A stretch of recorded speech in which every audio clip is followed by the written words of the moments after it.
ভুতুড়ে ভোটার খুঁজতে তৃণমূলের কোর কমিটির সিদ্ধান্ত স্থগিত। গতকালই তৃণমূল ভবনে জেলার কমিটি নিয়ে সিদ্ধান্ত, আর তারপর তা কয়েক ঘন্টাতেই স্থগিত হয়ে গেল। কথা বলবো আমাদের প্রতিনিধি আশাবুল হোসেনের সঙ্গে। আশাবুল, মুখ্যমন্ত্রী মমতা বন্দ্যোপাধ্যায় গত সপ্তাহে নেতাজি ইন্ডোর স্টেডিয়ামে এই কোর কমিটি তৈরির কথা বলেছিলেন। একেবারে বাড়ি বাড়ি গিয়ে শাসক দলের নেতাকর্মীরা তারা এই ভুয়ো ভোটার খুঁজবেন, তালিকাভুক্ত করবেন, কোর কমিটিকে জানাবেন।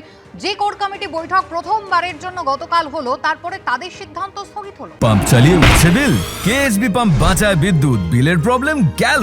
বিদ্যুৎ সাশ্রয়কারী জার্মান টেকনোলজিতে তৈরি কেএসবি পাম্প, পয়সা বাঁচাও, টেনশন ভাগাও। কুসুমিতা একেবারে ঠিকই বলেছো। কালকে রাজ্য স্তরের যে কোর কমিটি মমতা বন্দ্যোপাধ্যায় করে দিয়েছিলেন, তারা কালকে বৈঠকে বসে এবং তাদের সঙ্গে তৃণমূলের সাংগঠনিক জেলার সভাপতি এবং চেয়ারম্যানরা বৈঠকে বসে এবং সেই বৈঠকে সিদ্ধান্ত হয় যে প্রতিটি জেলায়, অর্থাৎ তৃণমূলের সাংগঠনিক জেলা ভিত্তিক একটি করে কমিটি তৈরি হবে এবং সেই কমিটিতে ওই সাংগঠনিক জেলার সভাপতি, চেয়ারম্যান, বিধায়ক এবং সাংসদরা থাকবেন। পাশাপাশি থাকবেন প্রতিটি সাংগঠনিক জেলার শাখা সংগঠনের প্রধানরা, ব্লক এবং টাউনের সভাপতিরা, জেলা পরিষদের সভাপতি এবং সভাধিপতিরা, সাংগঠনিক জেলার পঞ্চায়েত সমিতির সভাপতিরা এবং পুরসভার চেয়ারম্যানরা থাকবেন। কিন্তু তার কয়েক ঘন্টার মধ্যেই যেটা সূত্র মারফত জানা যাচ্ছে যে তৃণমূলের শীর্ষ নেতৃত্বের নির্দেশ যে এই যে জেলাভিত্তিক যে কমিটি তৈরি করা হয়েছে সেই কমিটিগুলির কাজ আপাতত স্থগিত থাকবে।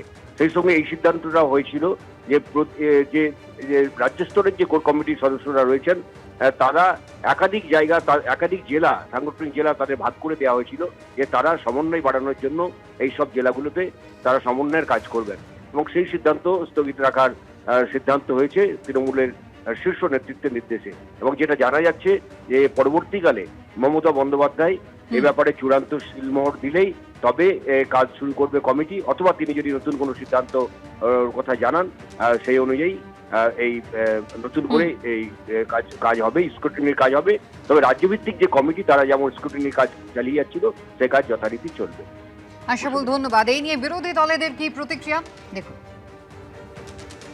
সমস্ত বুথে জাল ভোটার ঢুকিয়েছে তৃণমূল কংগ্রেস, যেখানে একচেটিয়া একদলীয় একাধিপত্য আছে, বিপুল সংখ্যক সংখ্যালঘু মানুষজন আছে, সেখানে বাংলাদেশি মুসলিম অনুপ্রবেশকারী রোহিঙ্গাদের নাম ঢুকিয়েছে।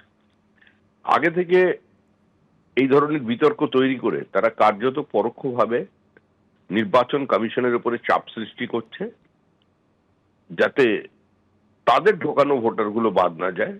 আর অন্যদিকে লিঙ্গুইস্টিক মাইনরিটি, হিন্দি ভাষাভাষী মানুষ, বিহার, উত্তরপ্রদেশ থেকে যারা কয়েক শতক ধরে এখানে এসে স্থায়ী বাসিন্দা হয়ে গেছেন, তাদের নাম এরা বাদ দেওয়ার একটা চক্রান্ত করছে।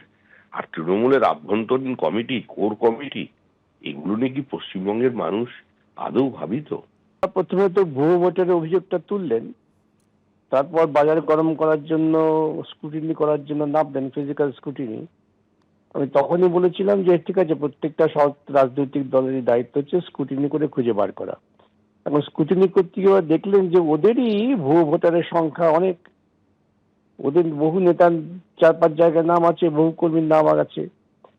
এখন মানুষকে ভুল বোঝাবার জন্য অনেক ঢাকঢোল পিটিয়ে যে আমরা বিভিন্ন কমিটি করছি, এখন সব কমিটি গুটিয়ে নেওয়া হলো। আসলে এটা এলো এই জন্যেই যে তথ্য প্রমাণ থেকে দেখা যাচ্ছে যে ভুতুড়ে ভোটার তৃণমূল অনেক করেই নির্বাচনে জিতেছে, সেই জন্য এটা গুটিয়ে নেওয়া হলো।